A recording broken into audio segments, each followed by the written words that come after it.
Another senseless mass shooting and another sick political exploitation.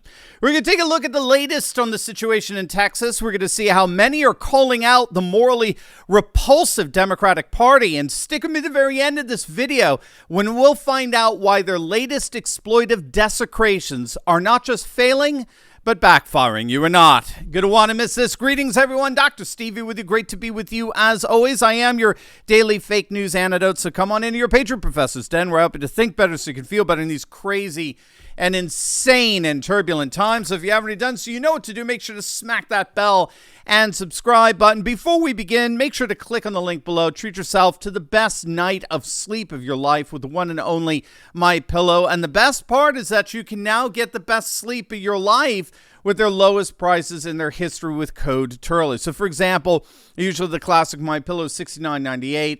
But now if you use my code Turley, you can get your own classic MyPillow for just $19.98. And that applies to over 200 products in their catalog. So don't wait. Click on that link below. Get one for yourself. Get one for the patriots in your life. Let's support Mike Lindell and MyPillow, and let's get the best sleep of our lives at their lowest prices ever. All right, gang, let's dive right in here. So here we are. Obviously, we've got another horrific mass shooting in the news. It happened at an elementary school in Uvalde, Texas. The latest report is that 19 children and 2 teachers were killed. The murderer, I guess I'm supposed to still say the alleged murderer, has been identified as 18-year-old Salvador Ramos. He was reportedly killed by a border patrolman who was himself wounded in the shootout. Now, I'm just going to go straight to it. Needless to say, our incontinent, incompetent president wasted absolutely no time in attempting to exploit the shooting and blame it on anyone and everyone other than himself. Here's a snippet of what he had to say. These kinds of mass shootings rarely happen anywhere else in the world. Why? They have mental health problems. They have domestic disputes in other countries. They have people who are lost. But these kinds of mass shootings never happen with the kind of frequency they happen in America. Why? Why are we willing to live with this carnage? Why do we keep letting this happen?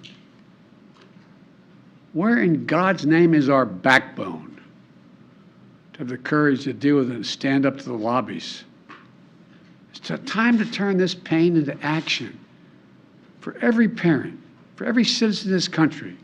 We have to make it clear to every elected official in this country. It's time to act. It's time for those who obstruct or delay or block the common sense gun laws. We need to let you know that we will not forget. We can do so much more. We have to do more. Our prayer tonight is for those parents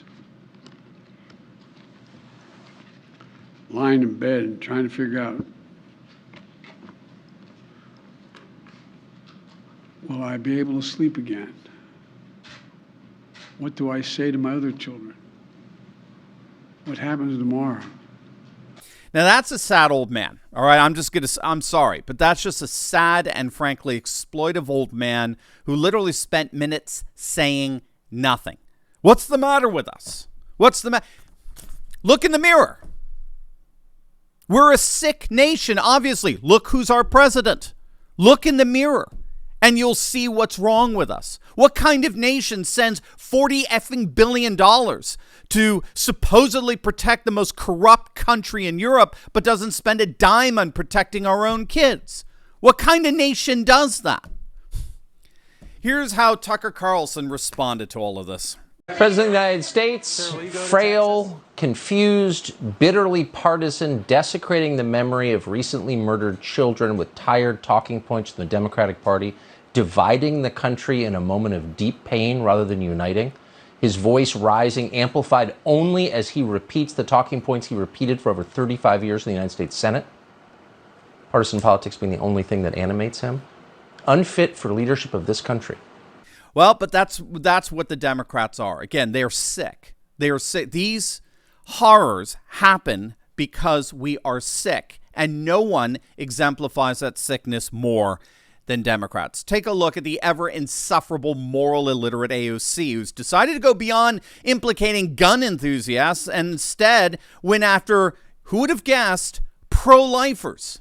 There's no such thing as being pro-life while supporting laws that let children be shot in their schools, elders in grocery stores, worshipers in their houses of faith, survivors by abusers, or anyone in a crowded place. It is an idolatry of violence, and it must end. I mean, have you ever encountered a more self-righteous, malignant narcissist than Ocasio-Cortez? I mean, she's so utterly self-unaware. She's literally a parody of repulsiveness. John Harwood, the so-called White House correspondent for CNN, he should better be called the chief White House propagandist, he dredged out the old, tired talking points of blaming Republicans. Yep, he tweeted out, "To state the obvious, political paralysis on guns is not about Congress or Washington. It is very specifically about the Republican Party, the same extremism that leads so many Republicans to resist election outcomes has locked the party into resistance on the legislative actions." Now, before you're too hard on old Johnny Boy there, he knows what he's saying is patent bullshit. He knows it. He absolutely knows. He knows that Democrats represent gun owners, too. He knows that people like Joe Manchin would never vote for meaningless and feckless gun control laws, so-called gun control laws. He knows that. He's just trying to secure his own future and the future for his kids.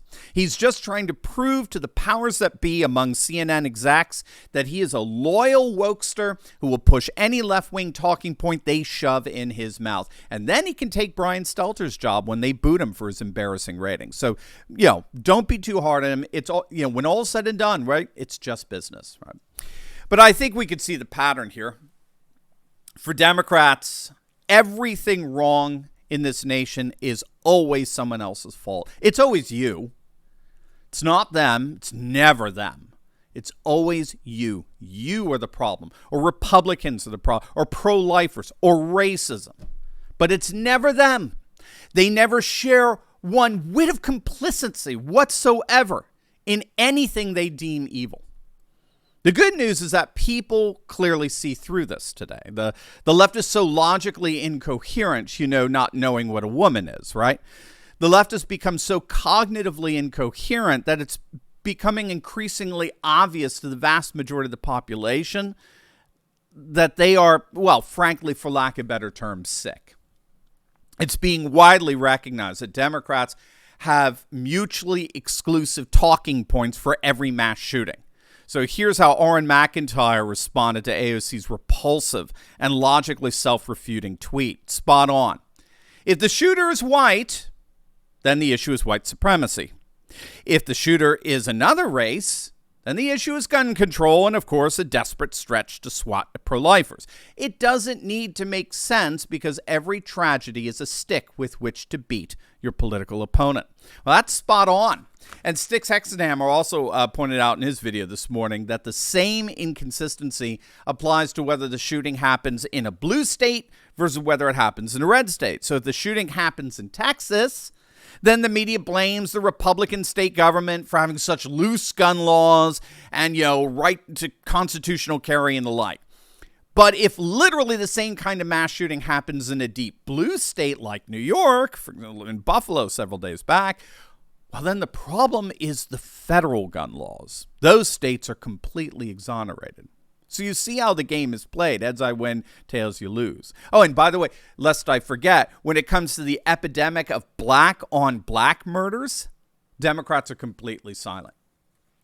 They literally have nothing to say. Literally nothing. If all you went by is what the lamestream media told you on a daily basis, you'd have no idea that such a murder epidemic existed in our urban areas.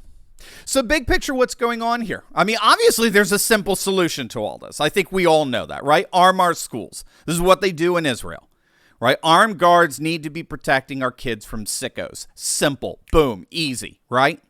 So why are Democrats instead trying to divide the country around cheap, bitter partisanship?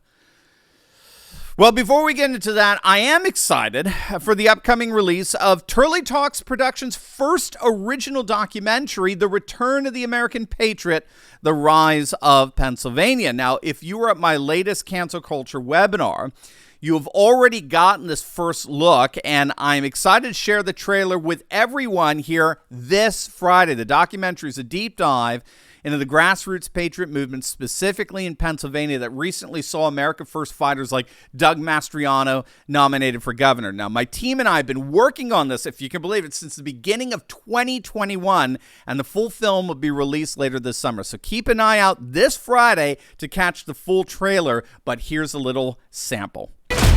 Here, the people are tired of being run over by the establishment. We're sick and tired of being lied to. COVID really brought that home to a lot of people. We have never done what we did this last time, and it should have never happened.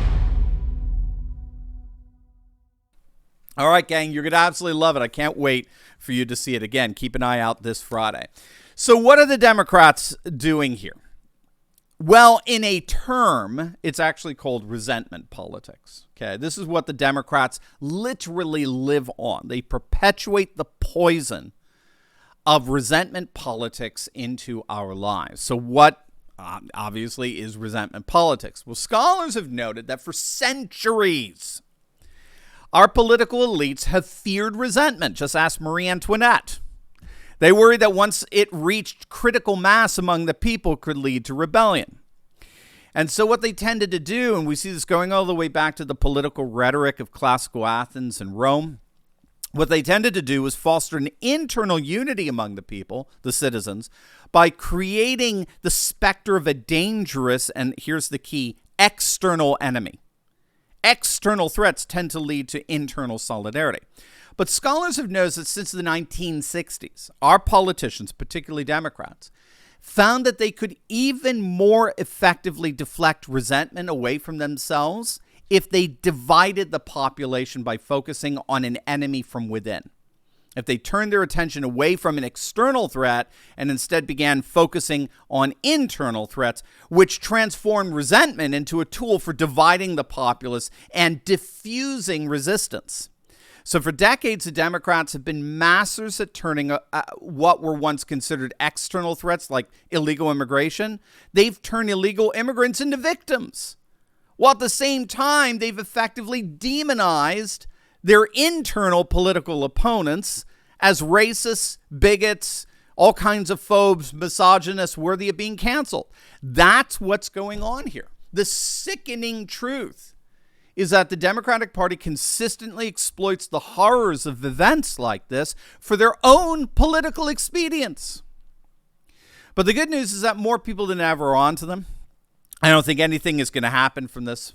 You should know that. I think this is all just sound and fury signifying nothing. And if you want to know why that is, then you will definitely want to check out what is in effect part 2 of my last video on the Buffalo shooting and the statistics for how mass shootings actually end up, ironically, benefiting red states. You'll definitely want to check that out. So make sure to click on that link, and I'll see you over there.